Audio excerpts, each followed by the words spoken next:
everybody, this is Patrick from Sasquatch in the Wild, and this is going to be a Bigfoot story. This happened back in August of 2018. It's about, I think it's midway through the month. This was a sponsored event with Robin. Now, the backstory behind this was at one of the Nebraska Bigfoot conferences, and my camera tilted. My camera's tilted.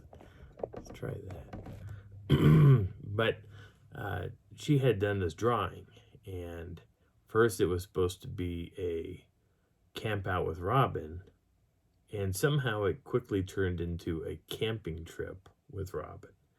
Now, I wanted to go to this, and I really did. I wanted to go to it. It wasn't too far from Denver, and it was a doable driving distance. I think it took maybe somewhere between maybe 2 hours, maybe 3 hours to get there, if that. It wasn't that far. Some of the places I go to, it takes a lot longer than that to get there. So I really wanted to go, and Robin was like, nope. She did not want me to go. She didn't want me to go at all. She was like, no. So with my wonderful powers of persuasion, I got Mike to really ask her, and she said, fine, yes, he can come. Now, I was told when I arrived that there were rules that I had to follow, and I was not allowed to bring my night vision camera. I did bring it, but I didn't use it. There was no, I didn't need to use it. But there were things that I could bring and things I couldn't bring. One of the things that I could have brought was my drone, and for some reason people think that that's okay to do anyway. Drones are great and useful to a point, but they're not great and useful all the time. There are moments where drones just are not justified. A lot of times you'll see videos of drones flying around and it'll say, what is that down there? What is that a Bigfoot? No, that's the camera operator. That's the guy or gal who's actually controlling the drone. That's what they're filming is themselves. But people, because you can't see detail, they automatically assume Bigfoot because they're walking around in the forest. Why are they walking in the forest? Because that's what they're doing. They're learning the drone. That's what it is. It's very rare that you're going to see a drone or see a Sasquatch with a drone, and there's reasons why. A lot of times you see, and this is where drones get screwed, or people who own drones like me get screwed. The FAA, before the FAA stepped in and really started screwing everything up, you can see things with the drone, but you can't see the things you think you can see with a drone. And because these videos are out there flying around with drones, that you naturally assume that drones are quiet.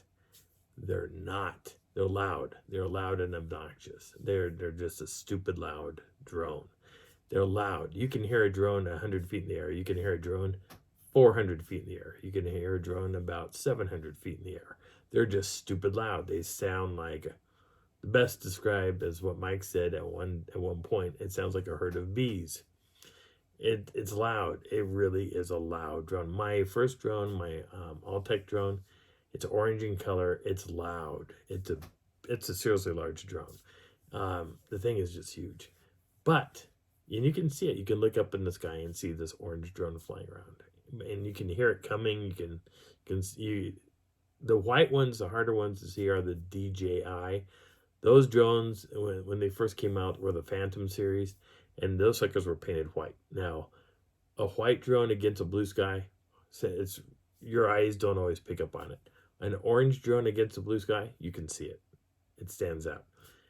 But drone pilots got screwed because everybody assumes just because it says it's got a 4K camera, it can see great details. It can't. The camera size is this big, and that's it. That's components. On the government drones, their optics are like this. They're seriously big. So they can, at 5,000 feet, they can see down and see what you're wearing. they can zoom all the way down and see your license plate. That's what their drones can do. These little sport drones and these drones are about this big. They cannot. I have 2 drones now. Both drones have 4K cameras to them. You cannot see the detail you think you can. It shows beautiful scenery. It shows beautiful things. Great. That's what it does. Now, where the FAA stepped in is because there's stupid pilots out there who are flying the drones over restricted airspace. And that's where the FAA had to step up and say, look, stop doing this. So my big drone, before the FAA stepped in, yeah, I was flying that drone everywhere. I'd take it out and fly it for brief moments here and there in different areas. And there's reasons why I fly my drones in specific areas.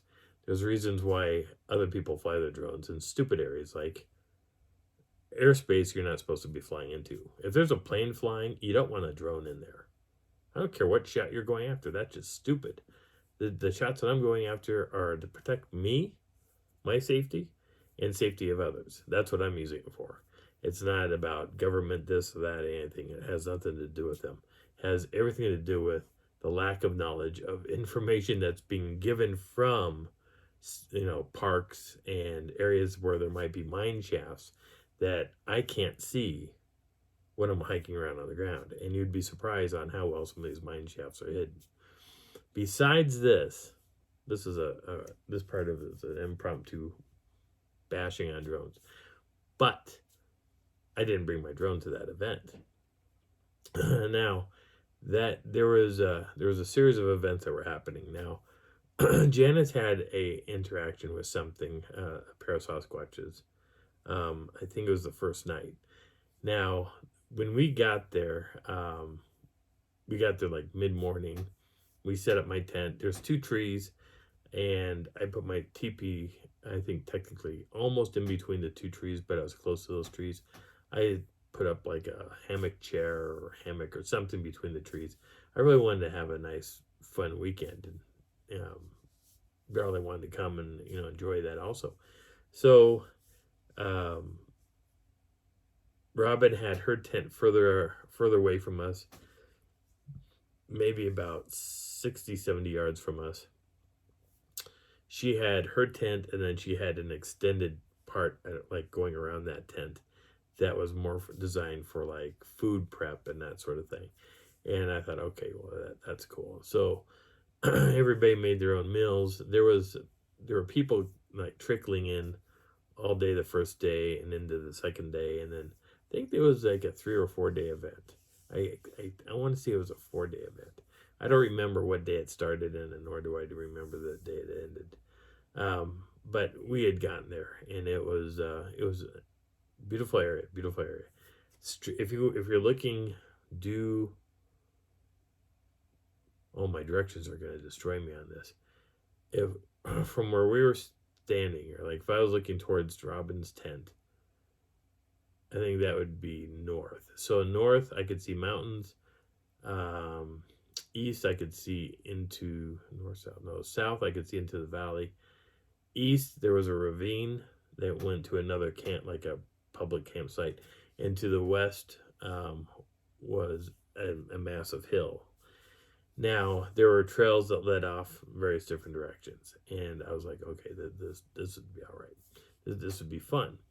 I can't wait to do some hiking. Now, Darley couldn't do a whole lot of hiking worth anything. She just couldn't do it. So I was like, okay. So we had set up the cots inside there.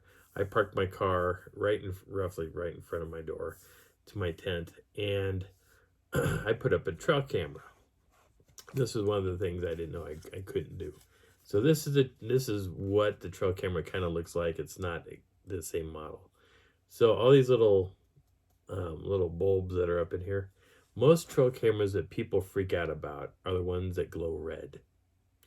The trail cameras that I buy, they're called no glow. So no glow cameras have a little blue light that kicks on. It's like about right in here somewhere. A little blue light comes on and it flashes to let me know it's primed. And then once it's up and running, that blue light disappears. And these little lights in here don't glow at all. There's no glows whatsoever. So I mounted this thing to my top of my car. I wrapped it around um, the rack that was on top of my car. So it was positioned. Now the way I positioned it, Harriet had her van, like, say right here. The camera was kind of faced like this, and so I caught part of her van. There's a pair of trees, and then our tent is just offset from this, so it's looking straight back right at Janice's tent. Um, Now when I showed up, um, I was told specific things. Can't use your night vision camera. I said that's fine. It's in the car. I'm not gonna touch it. And I agreed to that. I wouldn't touch that. So um, the first night, I want to say it rained, and there was a lot of people that were camped along this road. Now, if you look at where Janice's tent was, there was a tent right next to it, another tent, another tent, another tent, and it just made this long row of tents. And I think there was almost like a double row of tents at one point. My tent was offset; it was away from that, down south, more south than of us, was this lone tree. It's way down there. Now that tree plays a part in this because I made a little discovery down there. But there was a little basic structure that was built on part of this tree that was down by this ravine. And we all kind of found this tree by accident, and it had this weird structure built around it. So I know I took pictures of it. I kind of determined this was probably a person that built this thing. It just didn't feel Sasquatch enough for me to say Bigfoot. The reason why I thought that is because it has a door. Sasquatches don't build doors. It's just I've never seen one go in and out of a door. How would they know how to work one? It doesn't make a whole lot of sense. Now, Bigfooting for us, for researchers like me, this is a relatively new thing. Even though when Patty was filmed, I think it was in the 60s or 70s or somewhere in there, there were still new to it. The only people that are not new to this is First Nations. They've been dealing with these guys for a long time. But researchers really looking into Bigfoot, we're new to this. This is a brand new thing, technically. It may be 40 years running or 50 years or whatever, but it's still technically a brand new thing. First Nations have been dealing with these guys for like hundreds of years. They've been dealing with them forever, and they still do. But researchers in general, not so much. we're still learning this. We're trying to figure it out. Some people have got their theories about where they come from. Other people think that they're part alien. Some people think that this or that. Yeah, I personally have seen. I've had 35 encounters, and I've seen 6 different Sasquatches since 2015 in Colorado. I've heard some in Missouri. I've experienced something weird in Nebraska, and there's. I went to Yellowstone and experienced something bizarre there, and I got it on film. And it's weird. That is a weird video, and that was with my night vision camera. But for this event, the first night it was raining, and Darla and I were in my tent, and we were listening to it. Now I kept hearing it sounded like something was messing with my car, and so I used the button to, I didn't want to sound the horn. I just did this flash. So the car went chick chick, and it all relocked down, and everything got quiet